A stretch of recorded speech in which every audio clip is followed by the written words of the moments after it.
Olá, gente querida, estamos começando o meu primeiro podcast. É muito bom ter você aqui todas as segundas-feiras às 21 horas. Ao longo de todas as semanas nós vamos discutir diversos temas. Hoje, em especial, o tema do momento, política. E para falar sobre esse tema, nós temos aqui dois convidados super especiais. Ismael Brasilino, vereador de Bragança Paulista, entende muito sobre política. Fala, Ismael. E aí, pessoal, todos que estão acompanhando de casa o nosso primeiro podcast de participação com o pastor Isaac. Parabéns pelo trabalho, parabéns Obrigado. Pela iniciativa e vamos junto aí contribuir para o reino de Deus. Vamos nessa, juntos nós somos mais fortes, melhores e podemos assim alcançar multidões. E ele também está aqui, ele que canta, tem uma voz de ouro, mas também fala de política, Paulo Almeida. Olá, pastor Isaac, Ismael, que bom estar aqui com vocês, nessa mesa boa, vamos bater um papo e compartilhar sobre aquilo que influencia diretamente a nossa vida. Obrigado pelo convite. Maravilha. E operando, pilotando aqui a aeronave, essa máquina poderosa, tá o Guilherme e o Gessé. Fala, Guilherme, dá um oi aí. E aí, pessoal, tudo bom? Esse é o Guilherme. Fala, Gessé. Fala, galera. Eles são dos botões ali, das máquinas, iluminação, mas nós vamos aqui. Bom, o tema é política. E aí o povo já pensa, Eles vão votar em quem? Bolsonaro ou Lula? Eles são bolsonarista ou lulista? Nesse primeiro momento, nós não queremos falar nem de um nem de outro. Nós queremos falar de política pura, a essência da política, não é verdade? Porque todos nós somos resultado de uma política, boa ou má, não é verdade? Quantas pessoas já morreram nas filas de hospitais? Quantas pessoas estão passando fome no mundo, resultado de uma política ou de uma politicagem, nunca de política, porque a política ela é saudável, a política ela traz boa educação, moradia, saneamento básico, economia, mas a politicagem destrói. E as pessoas misturam, por isso que muitas pessoas não querem se envolver com a política, porque misturam a politicagem com a boa política. E eu quero falar hoje da boa política. É com você, Ismael. É interessante a gente falar sobre esse tema, muita gente questiona, nossa, um podcast cristão vai falar de política, com certeza vai apoiar o candidato X. Mas é extremamente importante a gente saber que lá em Deuteronômio, quando Deus está definindo alguns regramentos para o seu povo, chega um momento que ele convoca o povo para fazer uma reunião com ele. Nesta convocação, segundo a tradução, dependendo da tradução, ele vai usar o termo congregação. E eles congregaram junto com Deus para definir algumas coisas. Outras traduções, eles se amontoaram numa assembleia. Assembleia no sentido de ser uma sessão solene. Não é Assembleia de Deus, não. Missão, Belém. Numa assembleia de contexto geral. Obviamente Sim. De Deus, porque era Deus que estava gerenciando essa assembleia. Mas é interessante a gente observar que este texto de Deuteronômio capítulo 9, quando houve uma dominação dos gregos na região ali da Ásia, da Europa, quando Alexandre o Grande ele começa a dominar aquela região, ele tinha o hábito de pegar os livros, a literatura de cada país e traduzir para o grego. Daí, neste momento, ele escolhe, quando ele vai dominar o povo judeu, ele escolhe 70 escribas para traduzirem o Antigo Testamento. E eles traduzem o Antigo Testamento para o grego. E coloca esse livro numa das bibliotecas em Alexandria. Esse livro hoje é chamado de Septuaginta. E a palavra que eles usaram naquele momento para traduzir a palavra congregação ou a palavra assembleia, eles usaram no grego o termo eclésia. O que é interessante é que esse termo eclésia ele era naturalmente usado entre eles. Era um termo comum. Eclésia, neste momento, ele é interpretado como uma assembleia, como uma reunião convocada por Deus. Na sequência, já no período platônico, nessa área mais dos grandes filósofos gregos, o termo era usado para um outro sentido. Era no sentido de que eclésia era chamados para fora, que as pessoas eram chamadas de suas residências para saírem, se reunirem e definirem questões ligadas à cidade. Cidade, que é política. Que a polis é o termo grego para cidade. E a política, de fato, é a junção das palavras para administradores da polis, administradores da cidade.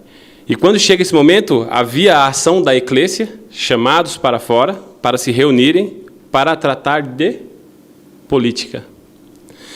E é interessante que quando surge esse termo política, a gente vê um termo mais ligado à questão filosófica, uma pureza de ações. A ideia é que o parlamentar ele seja algo limpo, o parlamentar não seja algo que seja misturado com crime ou com qualquer coisa do gênero. Ele tem que ser um cara com boas intenções. Então, a gente vê que aí o início da ideia da política é essa. É onde eles são chamados para fora, se reúnem e definem questões ligadas à cidade. E é tão importante isso porque Jesus, quando ele está diante dos seus discípulos, ele diz, essa é minha eclésia, essa é minha igreja, e a porta do inferno não prevalecerá contra ela. É extremamente importante a gente ter essa ciência, que essa congregação com Deus, essa assembleia com Deus, e essa interpretação de todo esse texto que Jesus pode ter querido dizer ali, com certeza foi o que ele disse quando ele usou o termo eclésia, ele escolheu, ele não falou à toa o termo igreja. Isso. Com certeza o sentido que ele tinha era uma assembleia de Deus, assembleia legislativa. Certo, você vê que o termo ainda é usado esse ainda. Uma assembleia convocada por Deus para que homens habilitados se reunissem e limpos, chamados para fora, limpos, definam o futuro da sociedade. A igreja ela tem um papel fundamental na política. Ela não é separada da política. Show de bola. O cara é bom, hein? Se liga aí, compartilha, aproveita. Você viu que vai ter pano para manga, vai pegar fogo, vai ser bem esclarecedor. Paulo, você que canta e também depende da política. Eu gostei da introdução aqui do nobre vereador Ismael, porque a gente percebe que hoje... Já está com linguagem de política, hein? Nobre vereador. Aí depois os caras... Nobre Edil. Mas a gente percebe hoje ainda, né, Ismael, pastor Isaac, a todos que nos assistem, que ainda o termo política ainda é muito polemizado, né, no meio da grande massa, vamos dizer assim. Por quê? Porque ao longo, historicamente, né, foi realizado mais politicagem do que a verdadeira política, do que a boa política. Porque, para quem não sabe, e interessante que ultimamente, né, somente nesse ano e com a internet, todo mundo discutindo esse tema devido às eleições, aí foi para segundo turno e tal, a gente percebe que as pessoas ainda não conseguem entender realmente o que é a política. Né? Verdade. O que é a política como um instrumento para você organizar, administrar, gerir uma cidade, um estado e uma nação, né? Como vamos ter agora para segundo turno eleições presidenciais. Mas a política boa, verdadeira, é a ciência de você saber gerir, administrar, organizar. E a política ela está entranhada em todo o setor da sociedade, na nossa família, lá em casa, lá tem um ambiente político. Imagina, são 3 filhos, mais a esposa. No sentido de eu administrar a minha casa, o meu casamento, os meus filhos, né? Então a política ela se estende em todos os ambientes da sociedade. E como o Ismael bem falou, né? Não tem como separar política, né, da igreja, da vida cristã, da religião, né? Como se muito foi colocado. Política e religião não se misturam, né? Política, igreja e Estado, né, caminham em caminhos paralelos. Mas, na verdade, a gente percebe que tudo está entranhado. Não tem como fugir da política, porque ela está em todos os ambientes. E quanto mais a gente se envolver e conhecer, melhor a gente vai desfrutar desse instrumento tão poderoso para a nossa vida, que é a política. Legal, bacana. Poxa, gente, olha, compartilha aí, convida aí, manda aí, pega esse link, essa setinha para fora, né? Clica aí, copia e compartilha no teu Facebook, no teu Stories, manda para todos os grupos do WhatsApp. Vamos juntos, vamos aprender mais sobre política, porque nós somos resultado dessa política. Ismael, então, pelo que você falou aí na introdução, quando Deus pensou, né, em organizar um grupo, né, chamar para fora, para fazer política, e a política limpa, não tinha essa questão da direita e esquerda, né? Ou sempre teve? Aí que está a questão, né? É extremamente importante a gente analisar algumas passagens bíblicas, né, que desde o começo, pelo menos na ideia, sempre foi construída. A separação entre direita e esquerda aconteceu em 1789, na Revolução Francesa. O termo direita e esquerda aconteceu ali. Certo. Mas não é que se tornou direita e esquerda, não só por coincidência, eu não acredito em coincidência, porque um grupo que defendia certos valores mais conservadores estava à direita da mesa. E o grupo que defendia os valores mais liberais estava à esquerda da mesa. Daí causou essa divisão de termos. Só que, como eu não acredito em coincidência, a gente vai ver várias passagens bíblicas sempre usando a referência de mais status à direita. Mas preferência, quando vai se usar termos de posição muito específica, é sempre à direita. Jesus está à destra de Deus. O ladrão da cruz que foi salvo foi o da direita. Várias passagens que você vai ver vai estar sempre linkando isso à direita. Eu não estou dizendo que a direita é de Deus. O que eu quero dizer é que sempre houve esses termos, sempre usando a direita. Mas o que eu quero trazer para a nossa ciência é que, naquela época, não havia o termo direita e esquerda. Mas os agentes que defendiam os princípios da direita e os princípios da esquerda já existiam. Já existiam, entendi. Entende? Entendi. Já havia gente que não queria o reino de Deus. Senão não precisaria nem da reunião, né? Entendeu, né? Porque a reunião ela é justamente para discutir. Para discutir. Discutir de uma maneira saudável. Eu acho que é possível a gente falar sobre política, falar de direita, esquerda, defender as nossas teses, nossos posicionamentos, sem ofender e sem machucar ninguém, né? Eu tenho amigos aqui na cidade que são da esquerda, né? Já governaram, são afiliados a partidos da esquerda, eles me mandam coisas da esquerda, e eles sabem também do meu posicionamento, e ninguém ofende ninguém, né? São pessoas maduras. Eu acho que o que está faltando hoje, principalmente no Brasil, é essa maturidade, né? Então, se você é da direita, eu não posso caminhar com você, eu não posso ser da sua igreja, eu não posso ficar no seu grupo do WhatsApp, não posso ser seu amigo. Isso aí, assim, com muito amor, com muito carinho, eu acho que é uma extrema ignorância, né? A gente precisa amadurecer nisso aí, tá? É interessante o que o senhor falou. Muita gente acredita que eu sou extrema-direita. Mas eu tenho muitos amigos de esquerda. E eu vou usar um termo aqui, talvez chegue um pouco até a ser chato, mas tem pessoas da esquerda que são defensores do Ciro, do Lula e tudo mais, e ideológicos, não fisiológicos, ideológicos, é cara que defende mesmo. A pessoa chega em mim, me abraça e fala: você é meu bolsominion preferido. Entende? Porque a pessoa conhece e sabe que a gente não desrespeita ninguém por causa do posicionamento. Já quem não conhece acaba tratando com ignorância. E todas as pessoas têm uma história, né? Tem uma história, atrás de cada pessoa tem uma história. Não existe homem sem história, não existe história sem homem. Então, todas as pessoas que defendem a direita, existe uma razão porque ela está defendendo. E aqueles que defendem a esquerda também existe uma razão. Outro dia eu estava conversando com uma jovem que ela se dizia da esquerda, e eu perguntei para ela me explicar o que é esquerda, ela não soube. Aí ela estava defendendo o principal personagem da esquerda aqui no Brasil. Eu falei: você conhece a história dele? Eu conheço, então me conta. Eu esqueci. Aí eu fui explicar para ela, né, o que é esquerda, o que é direita, e o que a esquerda defende, o que a direita defende. E aí eu senti que ela está começando a mudar de ideia, está vindo para o centro. Não está nem do lado nem do outro. Mas já é um grande avanço. Um grande avanço. E a gente percebe, né, pastor Isaac e Ismael, que essa questão de direita e esquerda, e agora que, né, acentuou por causa dessa polarização, e na verdade sempre existiu, né? Sim. Sempre existiu. Até as terceiras vias, quartas vias, né, que surgiu agora, né, no primeiro turno, na verdade todo mundo sabia, né, de qual lado eles estavam, né? Tudo é questão estratégica. Eles criam outras vias para depois tirarem proveito de quem for para o segundo turno, né? Quem assumiu o poder. Justamente. É o capital político, né? E assim, a gente vive um ambiente um pouco nocivo hoje para se discutir de forma saudável a política, porque muita gente já leva para o lado pessoal.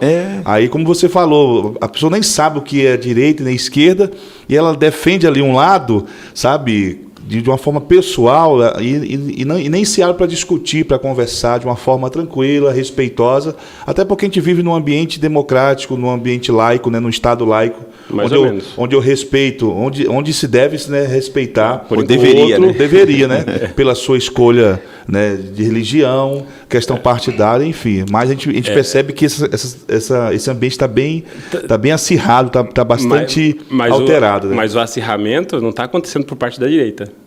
Você pode ver que as principais ações do PT hoje estão sendo em censurar pastores, líderes de movimentos, jornalistas. Ontem foi censurado 46 jornalistas no Brasil. Semana passada, né? Semana passada começou, mas o resultado aconteceu ontem. Tá. Começou nessa semana. Isso, o resultado. correto. A Jovem Pan recebeu a notificação na semana passada e segunda-feira foi obrigada a notificar os jornalistas de que não poderia usar alguns termos durante o jornal. Não pode chamar o Lula de certos termos. Não é o Lula, cuidado. Não pode chamar o ladrão de ladrão, não pode chamar o mentiroso de mentiroso. Eu queria falar isso, mas eu achei que iam me cancelar.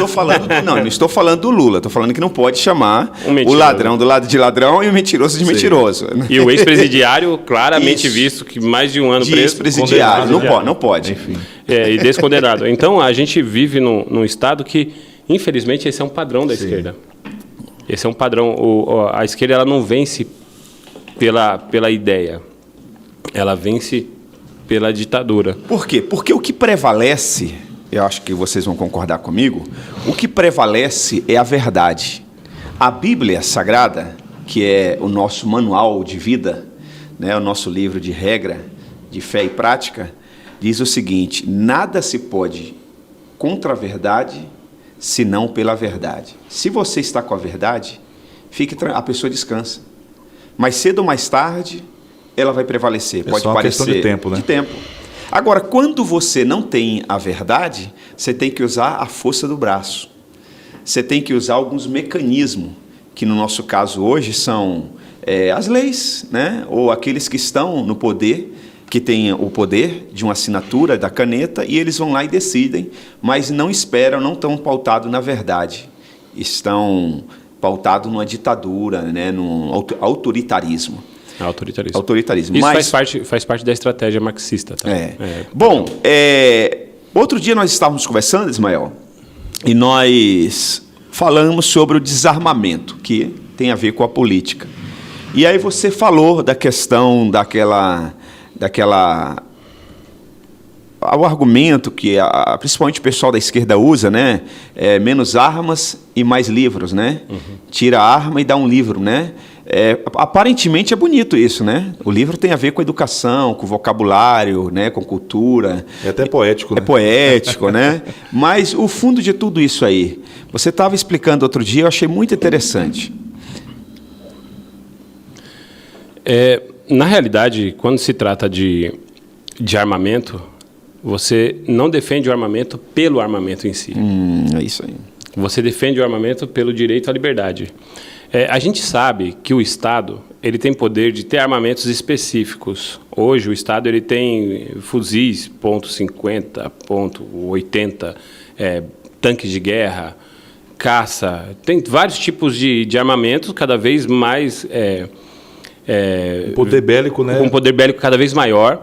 Além disso, eles têm armamentos nucleares. Eles têm bombas que são capazes de destruir o estado de São Paulo inteiro em questão de segundos. Os Estados Unidos, por sua vez, ele tem bomba nuclear o suficiente para destruir a Terra 25 vezes. Uau! 25 vezes, não só uma vez. Muita coisa. Então, ele tem um poder bélico enorme. Então, quando você fala, não, a gente vai lutar pela nossa liberdade ao usar uma pistola .40, não vai.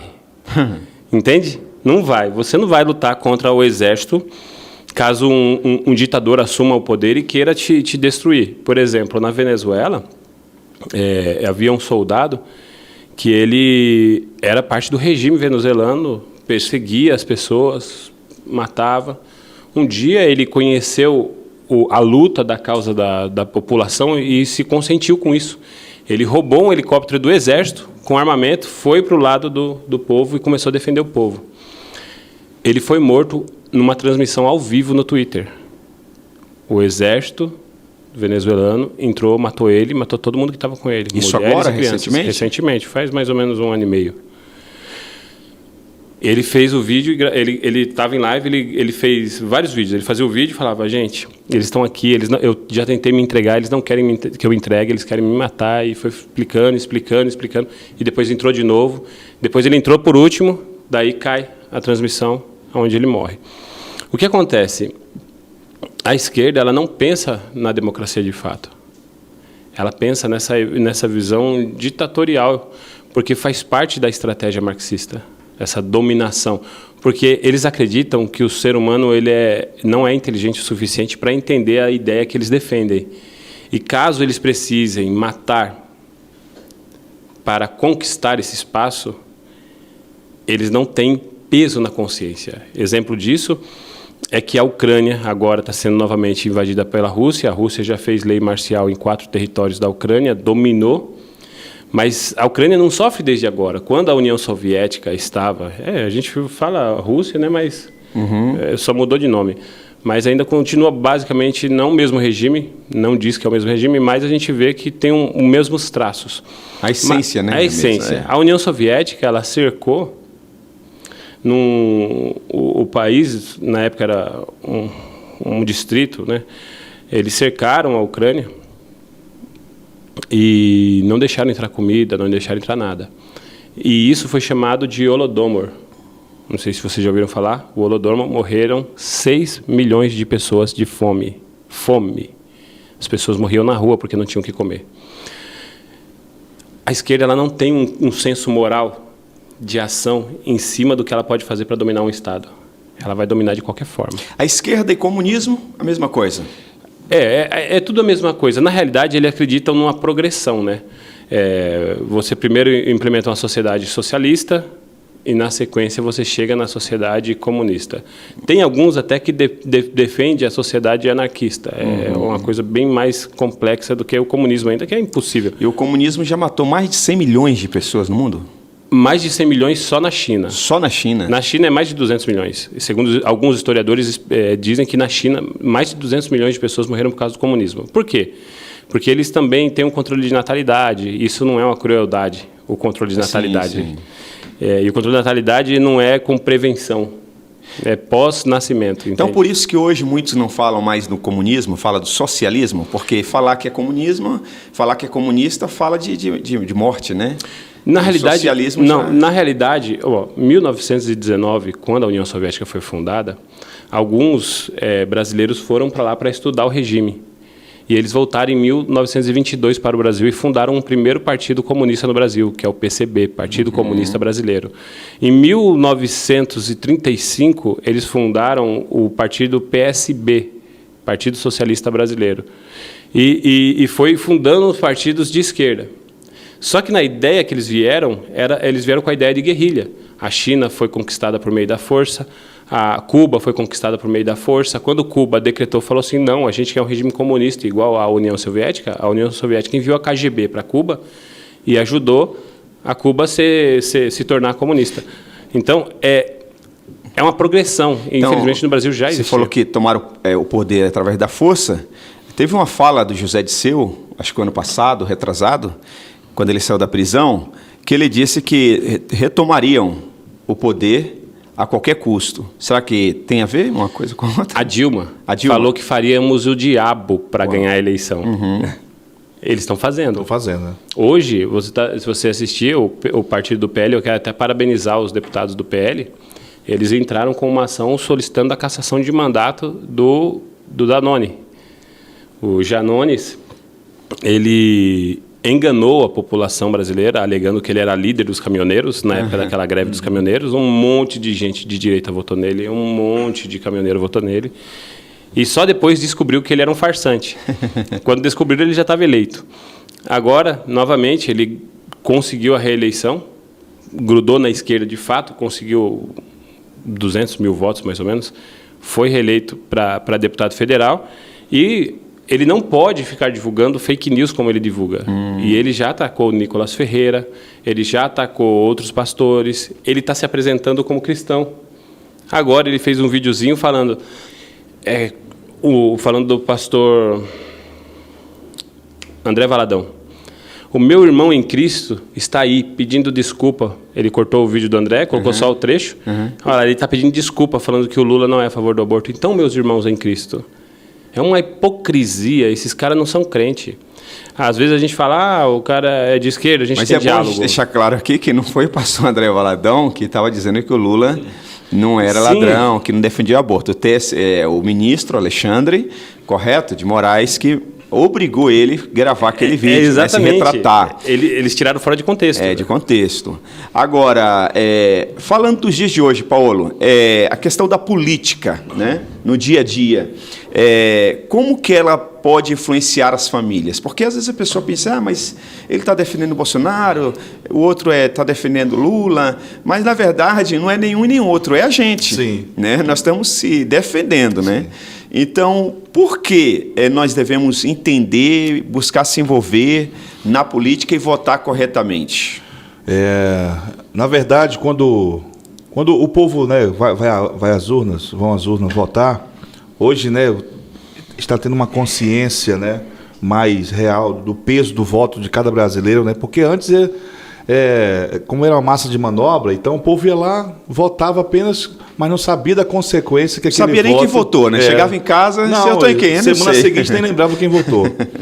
Mas hoje a gente está vendo esse despertamento, e o povo está se envolvendo. É fato que ainda uma grande parte, ainda, né, de forma ignorante, ainda é massa de manobra de forma muito fácil.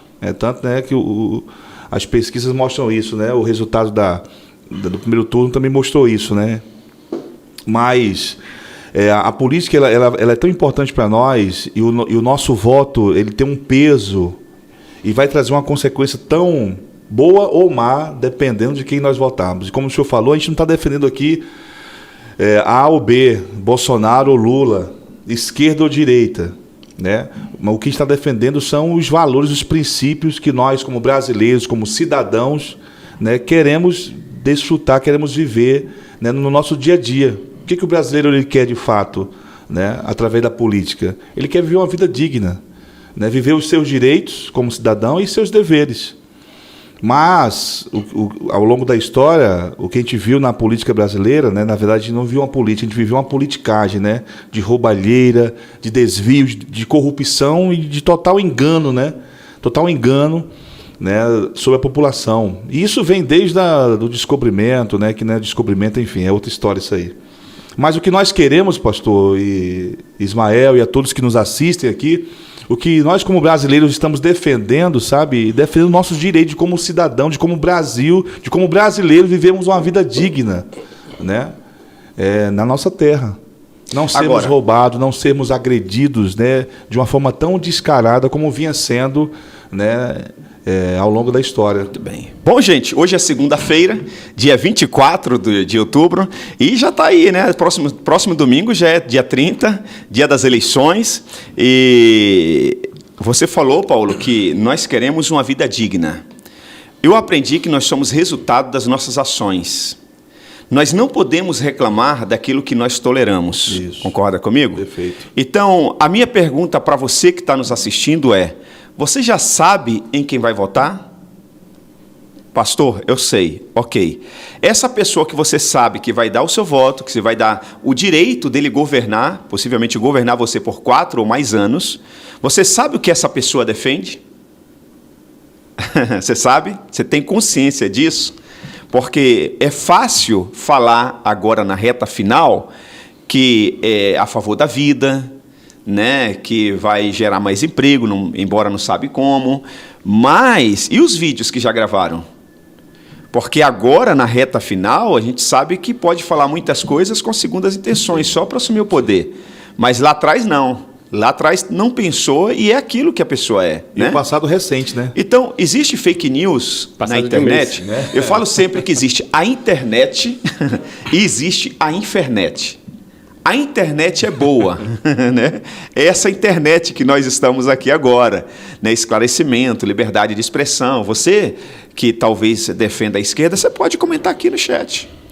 ninguém vai te ofender, ninguém vai te perseguir, fique tranquilo, ok? Você pode colocar aqui a sua opinião sem nenhum problema. Quem sabe um dia você pode estar aqui nessa mesa com a gente também, né? Sem nenhum problema, ok? Mas preste muito bem atenção, existe a internet, que é o fake news, que é a mentira, que é aquela coisa que tem a prostituição, a pornografia, a pedofilia, né? Terrorismo e por aí vai.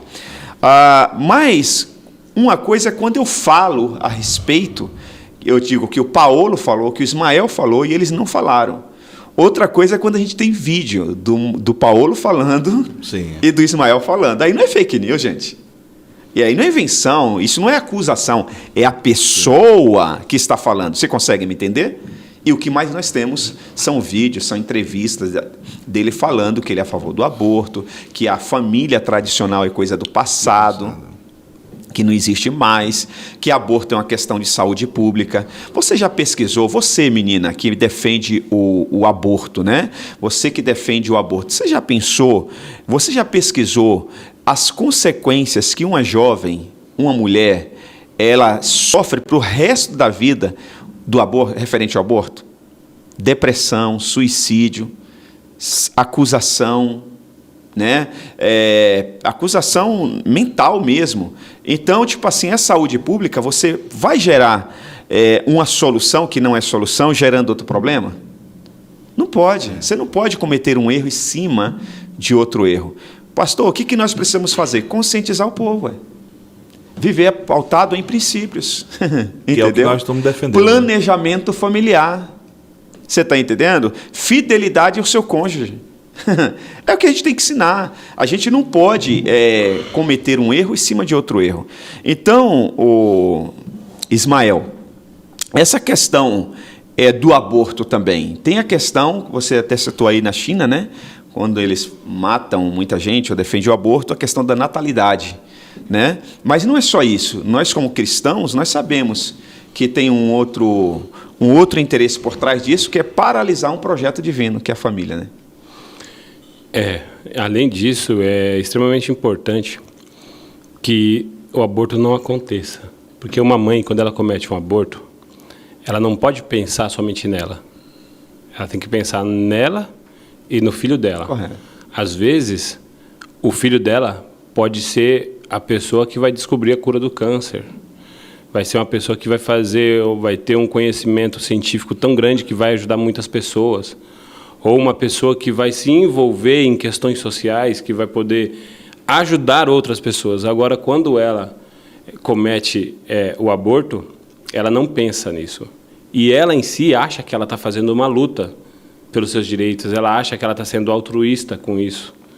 Se ela acha que ela está sendo altruísta com isso, é até importante saber. Porém, ela só está sendo porque ela não foi abortada.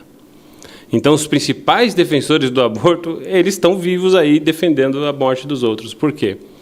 Porque eles querem que as pessoas sofram. Inclusive, quando se começou o movimento feminista que defendeu a ideia de aborto, a Simone de Beauvoir, ela defendia que o aborto acontecesse em certos territórios, só que ela não conseguia alcançar a classe social, que na época havia muita segregação, não conseguia alcançar os brancos. Ela foi no Brooklyn e montou uma clínica abortista no Brooklyn. E ela era racista. Ela não gostava de negros. E ela matava as crianças negras no ventre das mães, dizendo: eu estou aqui para te ajudar. Na sequência, no mesmo tempo, ela de dia ela ficava na clínica de aborto e à noite ela ia dar palestra no Ku Klux Klan. Então, você vê que não há uma lei moral que rege. E existe uma indústria também, né? Uma indústria por trás do aborto que ganha muito dinheiro com isso, né? A indústria ela vai ganhar dinheiro mesmo sem o aborto. Porque ela vai ganhar dinheiro com anticoncepcional ou com alguns outros contraceptivos. Só que o problema é que quando as pessoas defendem o aborto, eu vou te dar um exemplo. No curso de Direito, eu fui fazer um trabalho lá, na faculdade. É normal fazer, principalmente no curso de Direito, você gera debate entre as pessoas. E num dos trabalhos que a gente foi fazer, cada um tinha que defender uma ideia. E no caso, a minha o meu trabalho ele estava ligado aí a todos os trabalhos ligados a pautas esquerdistas.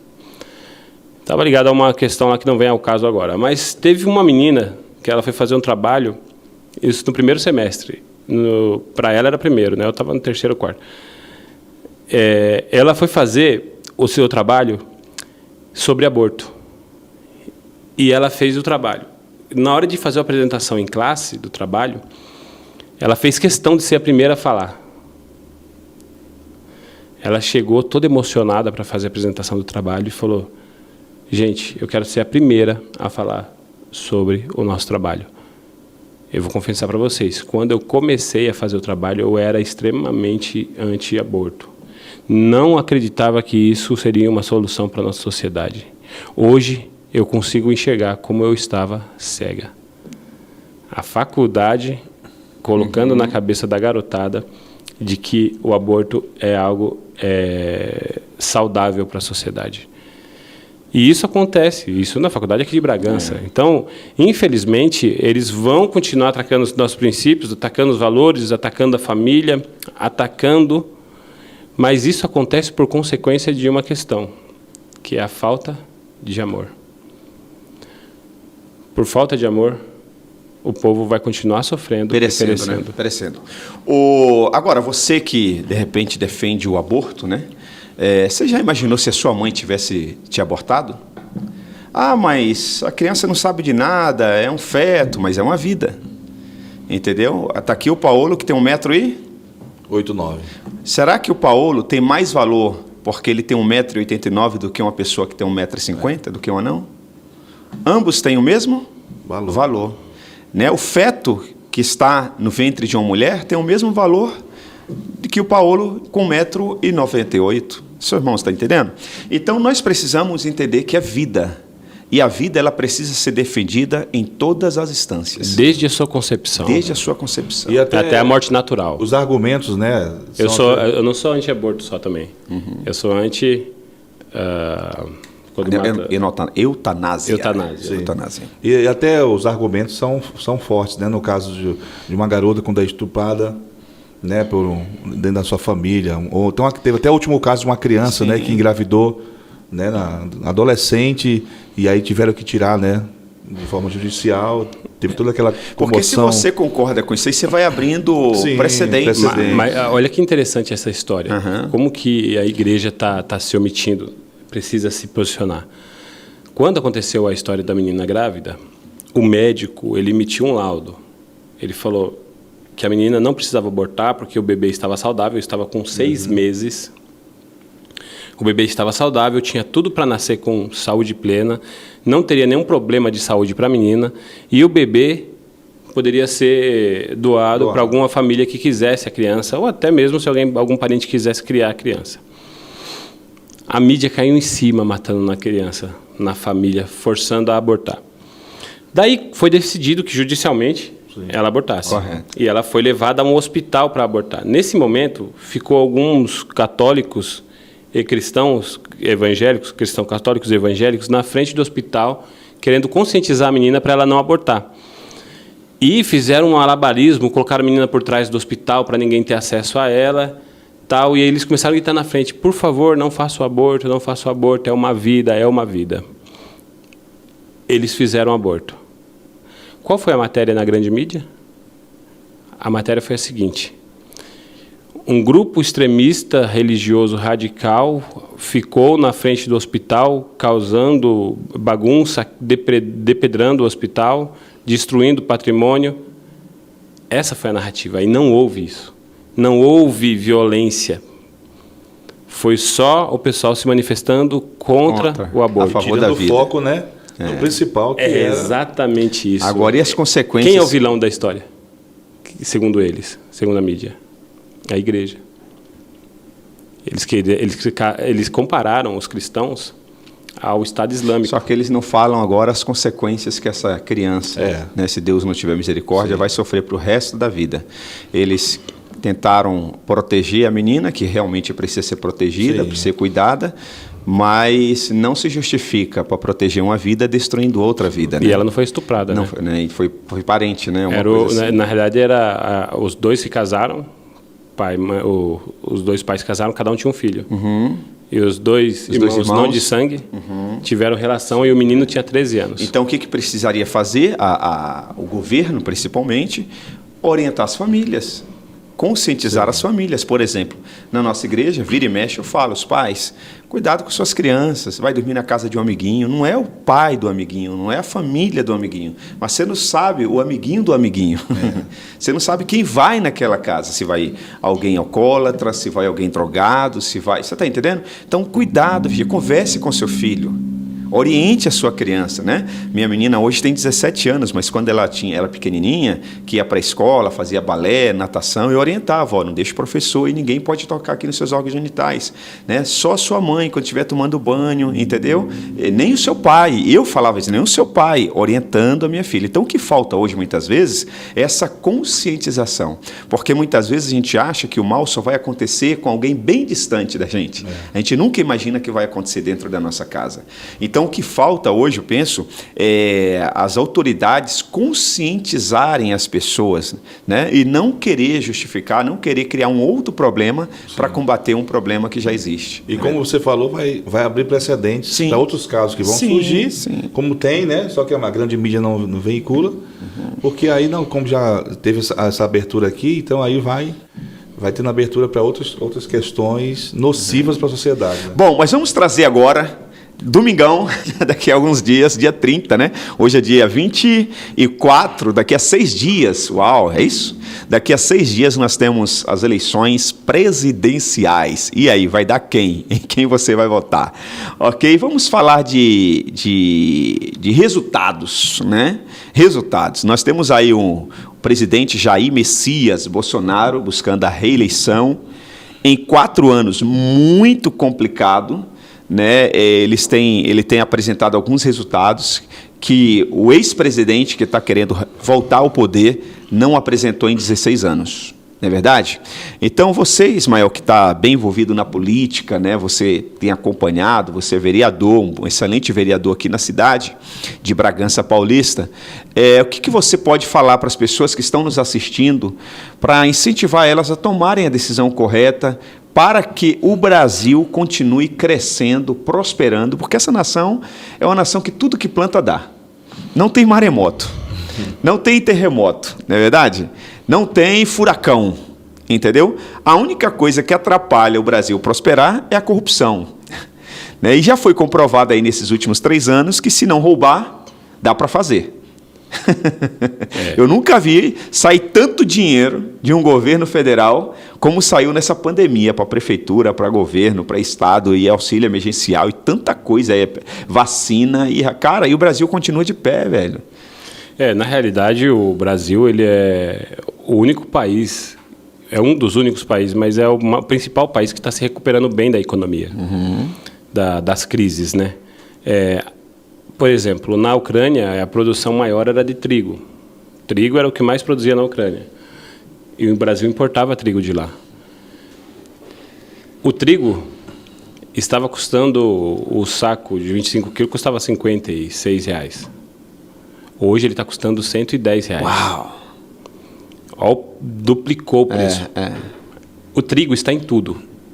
O trigo está em tudo. Principalmente na dieta brasileira, né? Tudo tem trigo. Um biscoito, tudo que você compra vai ter trigo. Raramente você vai comprar algo que seja industrializado, que não tenha trigo. Então, tudo vai encarecer por causa disso. É uma onda. No mundo inteiro? No mundo inteiro. É uma consequência natural. É uma consequência natural. Só que o Brasil está passando por um momento de deflação interessante. O IPCA diminuiu 0,26% esse mês. 0,26% se refere a... É pouco se você analisar no mês, mas se você analisar no montante, e principalmente nas situações do mundo, era para estar aumentando e está diminuindo. O IPCA é o custo das coisas, tá? Que vai gerar consequências diretas no custo das coisas. Então, se você tem uma parcela de um terreno, por exemplo, que você pague, que é cotado pelo IPCA, a parcela, ao invés de aumentar, ela diminui 0,29%. E isso acontece com o alimento. Para vocês terem noção, o custo do alimento no mercado em geral diminuiu em 10%. Parece pouco, Mas quando você chega, vai ver aquela caixa de chocolate que você comprava para o seu filho, que estava custando R$12, você não comprava, hoje está 10, em alguns lugares está abaixo de 9. Então, isso é só o começo do melhoramento no Brasil. O Bolsonaro ele teve muitas ações de cortes de impostos federais. Ele cortou imposto federal em diversas questões. São mais de 4 mil impostos federais que ele cortou, 4 mil produtos que ele cortou impostos federais. Ele cortou imposto das questões que estão subindo muito de preço, que é importado dos Estados Unidos, para facilitar a compra e a manter a comercialização.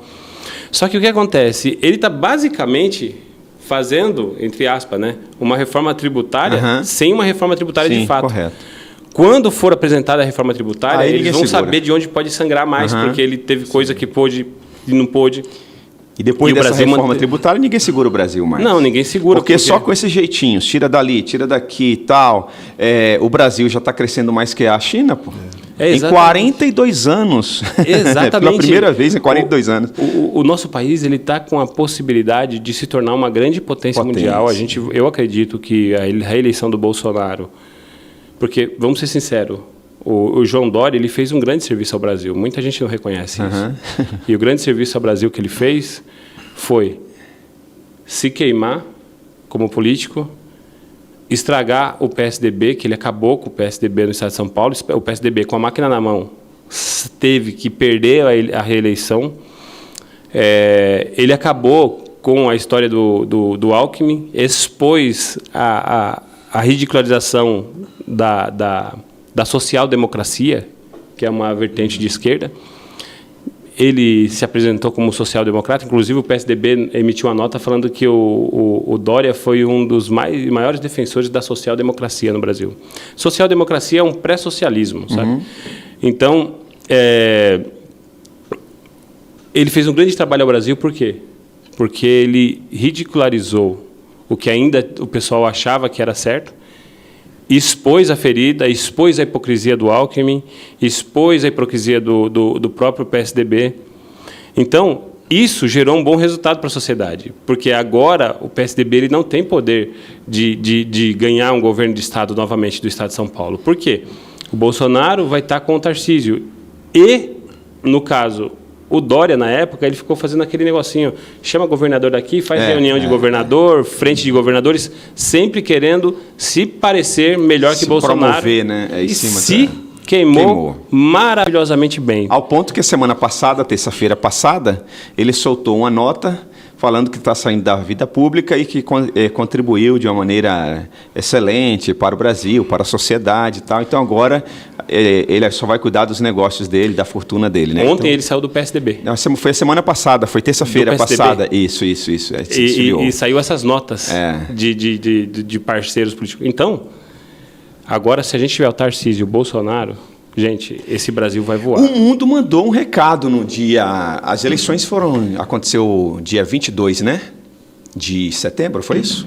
22 de setembro ou 22 de outubro? 2 de outubro. A nossa? 2 de outubro. 2 de outubro, isso, 2 de outubro. No domingo. No dia 3, o mundo mandou um recado para o Brasil. No dia 3, a Bolsa subiu. A Bovespa também. E o dólar caiu. Isso porque a maioria dos deputados e senadores eleitos são da direita. Sim. Então, eles estão dizendo assim para o Brasil, quanto mais vocês elegerem políticos da direita, mais a gente manda dinheiro para vocês, mais a gente injeta dinheiro na sua nação. Se fosse o contrário, se mais políticos da esquerda tivesse sido eleito no último dia 2 de outubro, consequentemente seria o quê? A Bolsa fecharia no negativo, a Bovespa também, e o dólar estourava lá para cima. Então, está aí um recado. Você tem uma empresa, preste atenção, você tem uma empresa. Aí você tem um administrador executivo muito chato. Parece que ninguém gosta, nem você gosta. Mas o que acontece? Tudo que esse administrador põe a mão, todas as decisões que ele toma, a sua empresa cresce, vende mais, entra mais dinheiro no seu bolso. Mesmo ele sendo chato, você mantém ele no poder ou você coloca um legal que, em vez de trazer dinheiro, tira o seu dinheiro que você tem? Não é verdade? É exatamente isso, gente. Somente isso. Como saiu aí um postzinho essa semana aí, né? Semana passada. Você não precisa gostar do Bolsonaro. Deixa isso para Michele, que é a esposa dele. Você só precisa votar e deixar ele trabalhar a seu favor, não é verdade? Então, pontes, obras que estavam paradas há 40, 45 anos, né, foram concluídas. Né? A transposição do Rio São Francisco, né, que era para ter, que já tinha investido aí milhões e milhões e milhões e milhões de reais e estava parado há 16 anos, né, aí praticamente para fazer essa obra, e Bolsonaro em pouco tempo usou o exército também, né? Então a gente está aqui mostrando resultados, fatos contra fatos, não há argumentos. Chega, gente, de vivermos de narrativas, de promessas, né? De promessa. Agora, porque está na época da eleição, não, nós vamos fazer, nós vamos gerar emprego. Como vai gerar emprego? Como que você é um candidato à presidência da República e você não sabe ou não quer falar quem vai ser o seu ministro da Economia? Até o plano de governo mesmo não está às claras, né? Como, minha gente? Porque presta atenção. Imagina, você vai contratar um diretor executivo para a sua empresa e ele não tem currículo, ele não tem passado, e não tem proposta, não apresenta nada. Na realidade, eu acho que é pior. Nesse caso, ele é ladrão, corrupto, desvia dinheiro, então o currículo dele é ruim. É simples de decidir, é simples escolher. Gente, assim, é uma pena que muitas pessoas ainda parecem estar com a venda nos olhos, não querem ver, entendeu? Porque o resultado é palpável, né? O emprego está diminuindo.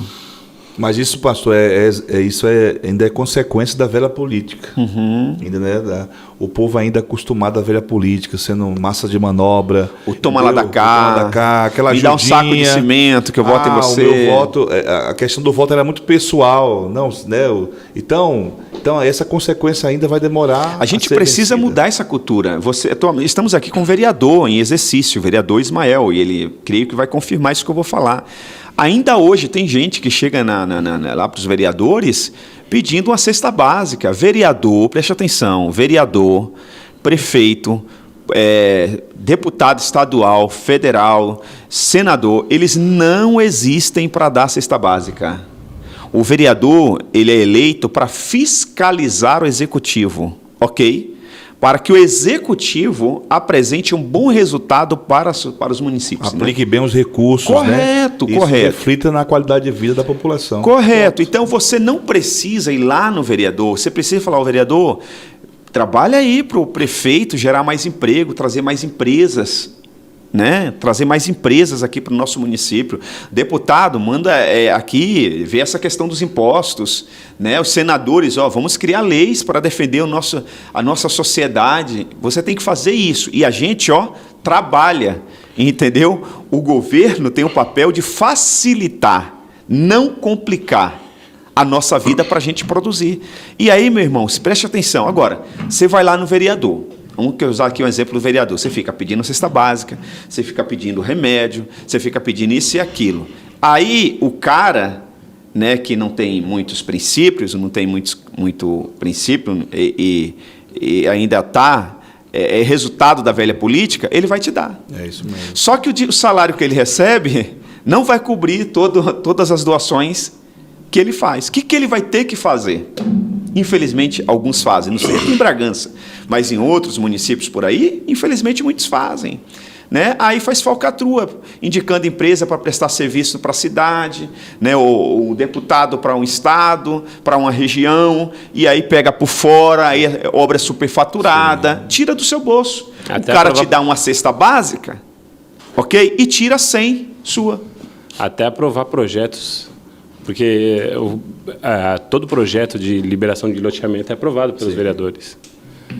Se o vereador não aprovar... É tudo importante deixar claro aqui. corrupto. É importante deixar claro aqui que eu não estou denunciando ninguém. Eu não sei se nenhum dos nossos vereadores fazem isso. Se Aqui em Bragança nada. não tem isso, não. Graças a Deus não, entendeu? Mas é o que acontece, infelizmente, no Brasil. É a realidade. Sempre aconteceu, né?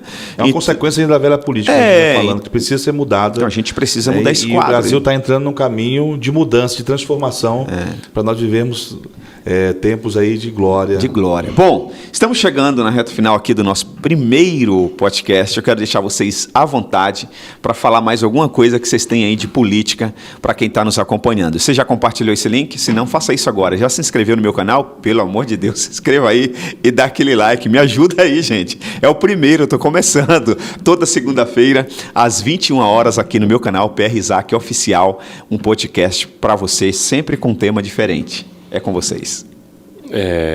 Quer começar? Não, pode ir. Pode. Eu acredito assim, a gente está passando por um momento de grande turbulência na sociedade. E a gente tem a opção de escolher entre a democracia e a cleptocracia. A gente tem a opção de escolher a democracia, que é o povo escolhendo os seus representantes eleitos, o qual vai gerenciar a estrutura do país política de maneira digna e honrosa, vai parlar de maneira justa, ou a gente vai escolher os cleptocratas, que é transformar o nosso Estado em um país dominado por ladrões. Então, eu acredito que nós temos uma grande oportunidade na mão. Não é sobre direita, esquerda, não é sobre Bolsonaro e Lula. É sobre liberdade econômica, liberdade de expressão, sobre direito à vida, sobre defesa dos bons costumes, dos valores, do respeito ao cidadão de bem e não ao bandido. Então, a gente tem que escolher um lado que nos represente. Então, quem te representa? O capitão ou o ladrão? Uau! No meu caso, quem me representa é o capitão. Sim. Eu prefiro muito mais ficar do lado do exército, desde que o exército esteja a serviço da sociedade brasileira e não de um ditador. E eu acredito que se a gente se posicionar como cristão, como ser humano de fato, como pessoa de bem, que eu acredito que a maioria que está assistindo aqui, eu acredito que todos que estão assistindo não são ladrões, não vão querer roubar as coisas dos outros, não vai querer desviar recurso público e tem nojo de quem desvia recurso público. Hoje, a turma está falando, mas não está tendo uma conversa com o parlamento, o executivo não conversa com o parlamento, mas antes conversava. Por isso que você foi no apartamento do Jardel. É Jardel? Jardel? É. Esqueci Lá em Salvador, o gordinho lá que era... Esqueci o Gedel. Era ministro. Gedel. Foi no apartamento do Gedel e lá foi encontrado milhões de reais em caixa de papelão. Milhões. Caixa de papelão. O cara subiu no apartamento com caixa de papelão de dinheiro roubado. Isso não é fake news. A Polícia Federal esteve lá, apreendeu, contou. Pesquisa aí. Ficaram Apartamento horas, Gedel. Ficaram Só horas e horas. Dá um Google aí, como falaram domingo. Bolsonaro. Dá um Google. É isso aí. Então a gente isso aí, tem minha que gente. escolher nesse lado.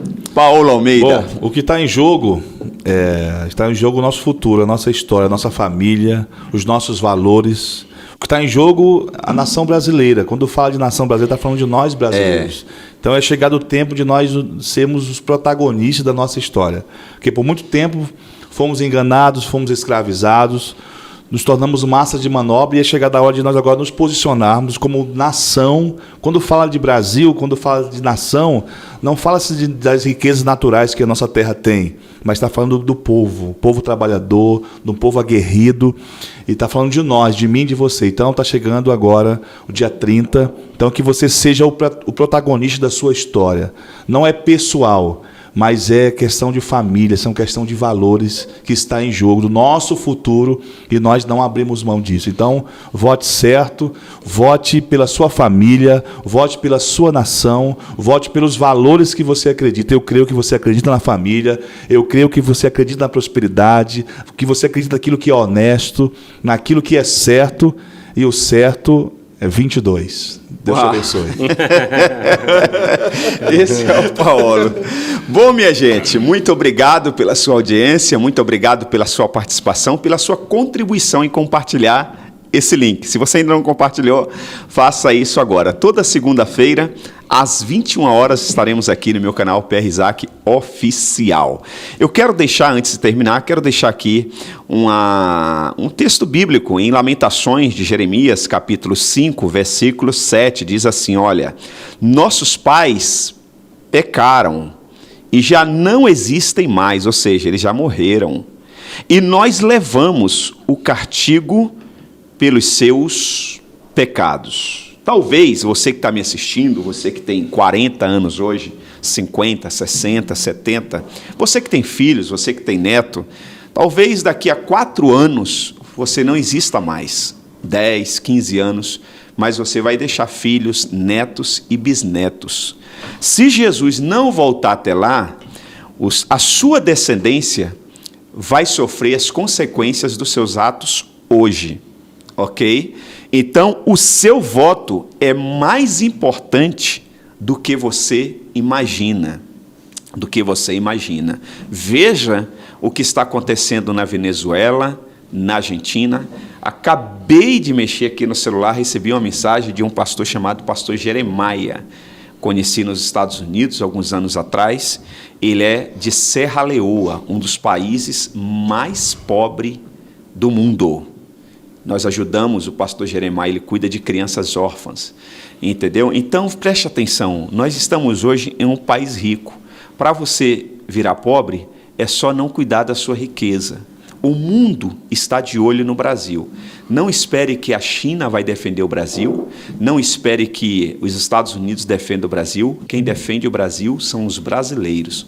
Deus permitiu você nascer nessa nação, não foi à toa, é para você defender. Esse país tem riqueza e eu declaro, em nome do Senhor Jesus Cristo, que nós vamos crescer, crescer, crescer. Amém. E seremos celeiros para outras nações, para abençoar outras nações.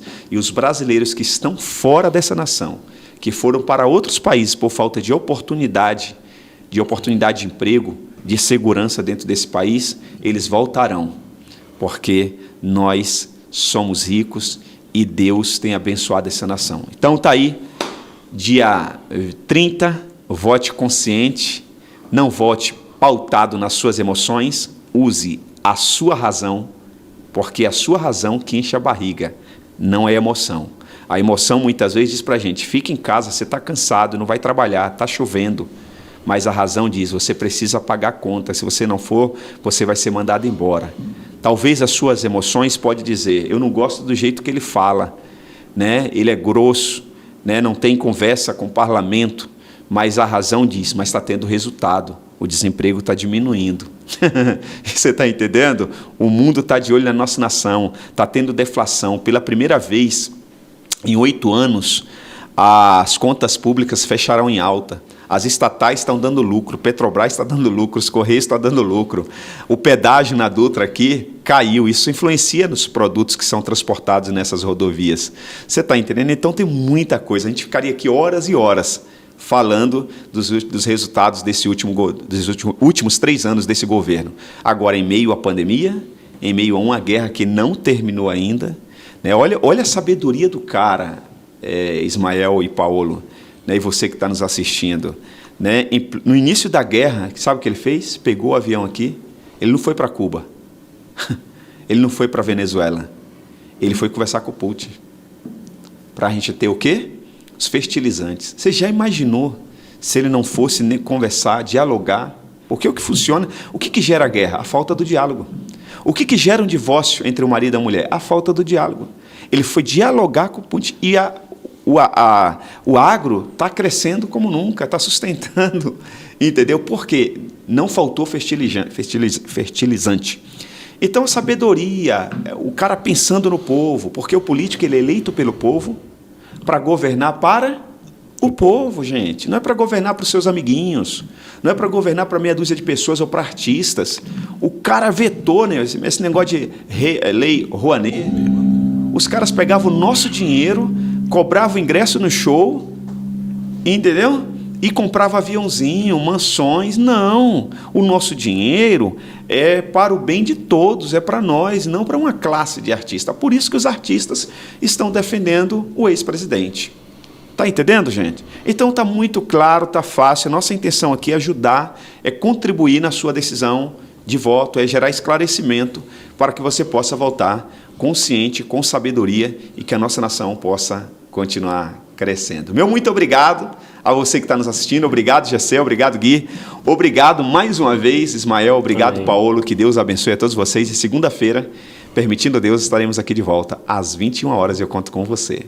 Bye, bye. Tchau, tchau. Um beijo no seu coração. E faz um 22, dia 30, que já deu certo. É isso aí.